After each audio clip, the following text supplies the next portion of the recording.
अस्सलाम वालेकुम, मेरा नाम हुसैन जुल्फ़िकार है और मैं रेसिकेम प्राइवेट लिमिटेड में सेल्स एंड मार्केटिंग के फ़राइज़ अंजाम देता हूँ। आज की इस प्रेजेंटेशन में हम एक केस स्टडी डिस्कस करेंगे जहाँ पे हमारे पास एक बिल्डिंग थी NORE1 which was ground plus 1 2 3 4 5 6 7 8 9 10 और शायद ऊपर एक पेंट हाउस भी था। तो ये ग्राउंड प्लस 10 बिल्डिंग अब आप जिसमें हमारे पास मुख्तलिफ चैलेंजेस थे, बहुत ज़्यादा चैलेंजेस थे, जिसमें कॉस्ट का भी चैलेंज था, हमारे पास लेबर की एक्सेसिबिलिटी का भी चैलेंज था, मुख्तलिफ चैलेंजेस थे।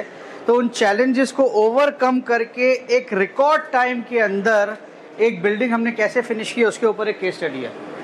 तो सबसे पहले जो है ना, इस पूरी की पूरी केस स्टडी को समझने के लिए आपको बिल्डिंग का जो है ना डिज़ाइन समझना बहुत ज़रूरी है।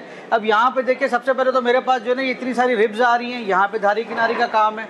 अब ये पूरी बिल्डिंग जो नीचे से ऊपर चल रही है ना, यहाँ पे कोई भी मेरे पास सीधी दीवार नहीं है, हर जगह मेरे पास धारी किनारियाँ चल रही है। अच्छा, उसके बाद मेरे पास एक सबसे बड़ा चैलेंजिंग फैक्टर जो था वो हाइट का था। So this was a big issue when it came to the actual design of the building, जहाँ पे क्योंकि नॉर्मली शहर में क्या होता है, बिल्डिंगें चौकोर होती है ना, तो हमें लंबी लंबी दीवारें मिल जाती है, सीधी सीधी दीवारें होती है हाई राइज बिल्डिंग्स में। अब ये बिल्डिंग माशाल्लाह से डिज़ाइन हुई थी, बहुत ज़बरदस्त डिज़ाइन है नेस्पाक का, क्योंकि वजह यह है कि ये बिल्डिंग ऐसे डिज़ाइन की गई कि हवा जो है ना पूरी क्रॉस ब्रीज पूरी बिल्डिंग से जो है वो जाती है। तो समझे हर घर बिकॉज ऑफ द डिज़ाइन आप समझे वेस्ट ओपन था। तो ये इस बिल्डिंग का जो डिज़ाइन आप देखें, एक बिल्कुल भी कोई सीधी दीवार नहीं। अगेन फिर यहाँ पे बिकॉज ऑफ दिस डिज़ाइन हमें स्कैफोल्डिंग के और दूसरे मसले मसाइल भी दरपेश आए। तो काश हमारे पास थोड़ी बेहतर तस्वीरें होती इस प्रोजेक्ट की, क्योंकि ये एक सेंसिटिव प्रोजेक्ट था अमेरिकन एम्बेसी के सामने, ये नेवी का प्रोजेक्ट था। तो यहाँ पे हमारे पास एक्सेस का भी बड़ा इशू था। तो अब यहाँ पे समझो ग्राउंड प्लस 10 बिल्डिंग, हर आदमी अंदर नहीं जा सकता, मैं बहुत ज़्यादा लेबर के लिए भी लेके नहीं जा सकता, और मेरे पास बहुत ज़्यादा सीरियस टाइम कंस्ट्रेंट था, जहाँ पे हमने 65,000 square foot base plaster, 65,000 square foot coloured plaster और 65,000 स्क्वायर फुट सीलर एक रिकॉर्ड टाइम में करके देना था। अच्छा, इधर एक और भी इशू था कि जैसे मैंने कहा कि टाइमलाइन, बिल्डर के पास, कॉन्ट्रैक्टर के पास पैसे नहीं थे, हमारे नॉर्मल प्लास्टर के निस्बत पैसे थोड़े ज़्यादा होते हैं। तो इस प्रोजेक्ट में जाहिर है, क्योंकि फोर्सेस का प्रोजेक्ट है, तो डिले होने पे प्रोजेक्ट कॉन्ट्रैक्टर को पेनल्टी पड़ती है। इस प्रोजेक्ट में जो इनका कॉन्ट्रैक्ट था वहाँ पे पेनल्टी ठीक ठाक थी। तो हुआ क्या, मरता क्या ना करता, थोड़े हमने पैसे कम किए, थोड़े उन्होंने पैसे अपने बढ़ाए, और हमने कहा कि it would be more beneficial कि वो पेनल्टी अवॉइड करके ये हमें जो है थोड़े से एक्स्ट्रा पैसे दे दे ताकि हमारा काम हो जाए। उसके बाद हमारे पास जो जैसे मैंने कहा कि लेबर का जो है ना लिमिटेड एक्सेस है, सामने अमेरिकन एम्बेसी है, सेफ्टी सिक्योरिटी के इशू है, अंदर कैमरा भी लेके नहीं जा सकते आप, तो ये सारे मसले मसाइल भी थे, और हर आदमी की पुलिस सर्टिफिकेशन और ये सारी चीज़ें, ये मामला भी थे यहाँ पे। उसके बाद जैसे मैंने कहा कि डिज़ाइन बिल्डिंग, इसकी हाइट, अच्छा ये सब कुछ करने के बाद जो हमने इनको सोल्यूशंस प्रोवाइड किया था, अब इनको काम कराने की जल्दी थी।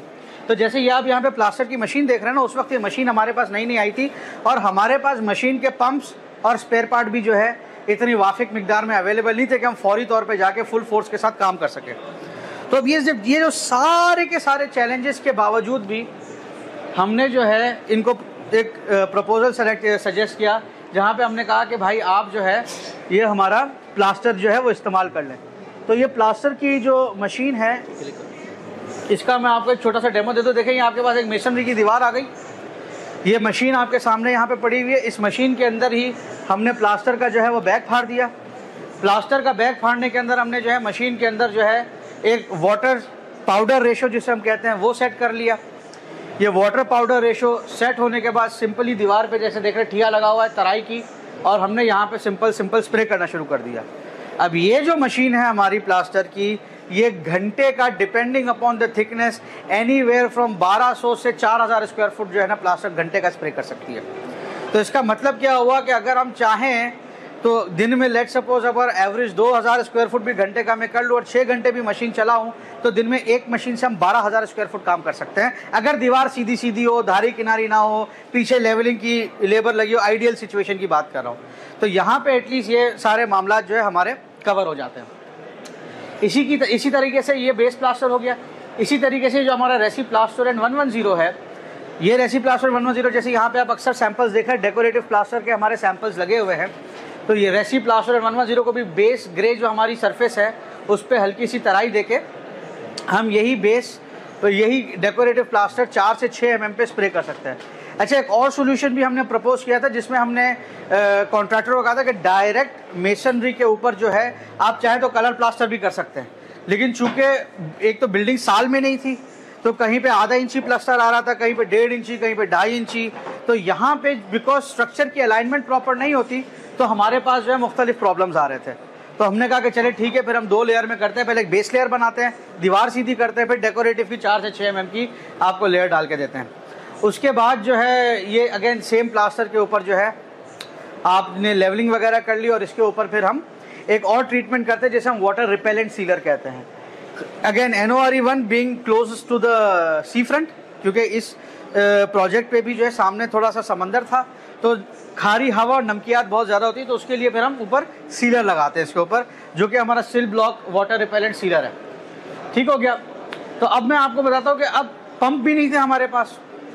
अच्छा, एक और मसला था, अगर ये पूरी बिल्डिंग के ऊपर पूरी बिल्डिंग को बाहर से प्लास्टर करते तो इनके कॉन्ट्रैक्टर ने बोला था कि सर हम जो है ना आपकी छोटी छोटी बैल्कनीज है ना वहाँ पे हम सीमेंट रेती प्लास्टर का मटेरियल मिक्स करेंगे और फिर बाहर की तरफ छापेंगे।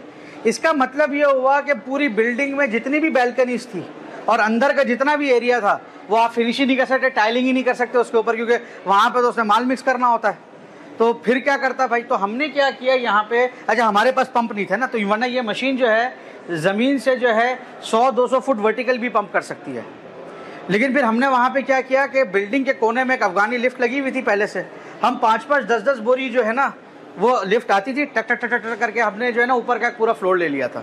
उस ऊपर के फ्लोर पे हमने सारा मटेरियल डंप करना शुरू किया और जितनी भी हमारी मशीनें थी ना वो ऊपर से नीचे पंप किया करती थी। तो जब मैंने ऊपर से नीचे ग्रेविटी के साथ पंप करना शुरू किया तो मेरा वो वाला मसला हल हो गया जहाँ पे मेरे पास इसके जो कंज्यूमेबल पंप्स थे वो इम्पोर्ट होने थे या जो भी मामला थे। ठीक हो गया।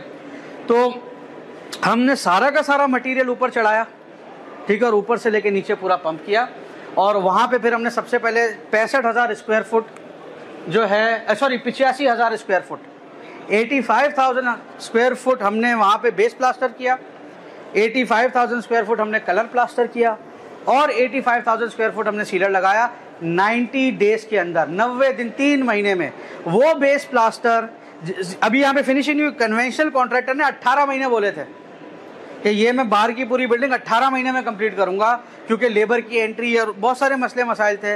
इन सब मसले मसाइल को मद्देनज़र रखते हुए पुलिस वेरिफिकेशन करवा के, लोगों को अंदर करवा के, सारे काम करवा के, because of the machine and equipment end of course skilled labour, ये सारा का सारा काम 90 वर्किंग डेज में हमारा मुकम्मल हुआ था। तो एक सेकंड, इसके अलावा भी मैं अब आपको बता दूं हमारे पास इसी मेथडोलॉजी पे हमारे डेकोरेटिव प्लास्टर के भी बहुत सारे प्रोजेक्ट रेफरेंसेस है जहाँ पे हमने AG गिगी कोरंगी में किया हुआ है। एक साहब थे जिनको बिल्कुल ब्रिलियंट वाइट प्लास्टर चाहिए था, सफ़ेद प्लास्टर, तो वहाँ पे हमने जानू रेसिडेंस, और ये ब्रिलियंट वाइट प्लास्टर तो अल्हम्दुलिल्लाह हम काफ़ी घरों में कर रहे हैं जहाँ पे इनको बिल्कुल ब्रिलियंट वाइट, जो कि पेंट में भी टोन्स अचीव समटाइम्स नहीं हो पाती, वो हम प्लास्टर में करते हैं। अच्छा, बहुत सारे रेड के टोन्स है, डार्क कलर टोन्स है, जैसे ब्रिलियंट वाइट के टोन्स है, ये पेंट पे इसलिए अचीव नहीं हो पाती क्योंकि पेंट की जो बुनियादी थिकनेस है वो 100 DFT 100 माइक्रोन के ऊपर जो है ड्राई फिल्म थिकनेस पे मैक्सिमम 200 या 300 कर लेंगे। डेकोरेटिव प्लास्टर ब्रीदेबल भी होता है, 4 से 6 mm पे लग भी जाता है, तो एक तो इसकी अपनी थिकनेस है और वो पूरी थिकनेस पिगमेंटेड है, तो कलर की डेप्थ जो है बहुत अच्छी आती है अगर आप डेकोरेटिव प्लास्टर यूज़ करो compared to any other paint या एक्रेलिक बेस्ड मटेरियल जिसकी अपनी थिकनेस बहुत कम होती है। ठीक हो गया जी। तो ये कुछ हमारे प्रोजेक्ट्स हैं जो कि हमने किए हुए हैं ओवर द ईयर्स, जिसमें ये एक सागा 1 भी था जो कि पिंक कलर हमारे आगा खान के कलर से इंस्पायर्ड कलर था। तो यहाँ पे भी हमने जो है क्लाइंट को पूरा का पूरा, ये भी ग्राउंड प्लस 1 2 3 4 5 6 7 8 9 10, हाँ ये भी ग्राउंड प्लस 10 या ऊपर 1-2 पेंट हाउस होंगे तो ग्राउंड प्लस 12 भी था ये मेरे हिसाब से। तो इस तरह की बिल्डिंग्स भी हमने फिर कलर क्रिएट की हुई हैं। प्राइवेट घर तो बेतहाशा है, आप वेबसाइट पे चले जाएं, वहाँ पे हमारे बेतहाशा रेफरेंसेस आपको मिल जाएंगे। फेसबुक पे तो आए दिन कोई ना कोई प्रोजेक्ट का एल्बम हमारा अपलोड हो ही रहा होता है, तो वो भी हैं। इसी तरीके से अभी रिसेंटली हमने ये AGP फार्मा किया, एरोपेस डिज़ाइन एंड इनोवेशन सेंटर, ये करीबन 3.5-4 लाख स्क्वायर फुट का जो है एयरफोर्स का प्रोजेक्ट था, हमने ये अभी रिसेंटली कंप्लीट किया है Pindi, this is between Pindi and Peshawar. उसके बाद अभी एक रेड कलर का छोटा सा प्रोजेक्ट है, लेकिन पेशावरी आइसक्रीम आपने मेन तारिक रोड पे देखी होगी, तो उसका भी ये रेड प्लास्टर हमने किया है। इसी तरीके से और भी बहुत सारे हमारे प्रोजेक्ट है रिसेंटली मस्जिद बिलाल हमने की है, ये भी समंदर के सामने है। तो समंदर के सामने या ऐसी किसी इन्वायरमेंट में जहाँ पे आपको मेंटेनेंस का मसला होता है, पेंट की पपड़ी बनने का मसला होता है, ओवरऑल बाहर की जो फिनिशिंग है वो झड़ जाने का मसला होता है, अगर हम कोई मेटालिक एल्यूमिनियम कॉम्पोजिट पैनल या ऐसी कोई चीज़ भी करें ना, वो भी वक्त के साथ साथ गल सड़ जाती है। लेकिन ये चूँकि हमारा मिनरल बेस्ड मटीरियल है, सीमेंट बेस्ड मटेरियल है, ब्रीदेबल है, इसके ऊपर हमने प्रॉपर सीलर वगैरह लगाया हुआ है, तो this becomes one with the environment. ठीक हो गया जी। तो दैट वाज इट। अगर कोई किसी के पास इसके मुतल्लिक कोई सवाल हो तो हमें ज़रूर बताइएगा। बाकी हम स्टॉल पे भी मौजूद है, वहाँ पे भी अगर कोई बातचीत करनी हो तो हम हाजिर हैं sir. Thank you very much और अस्सलाम वालेकुम।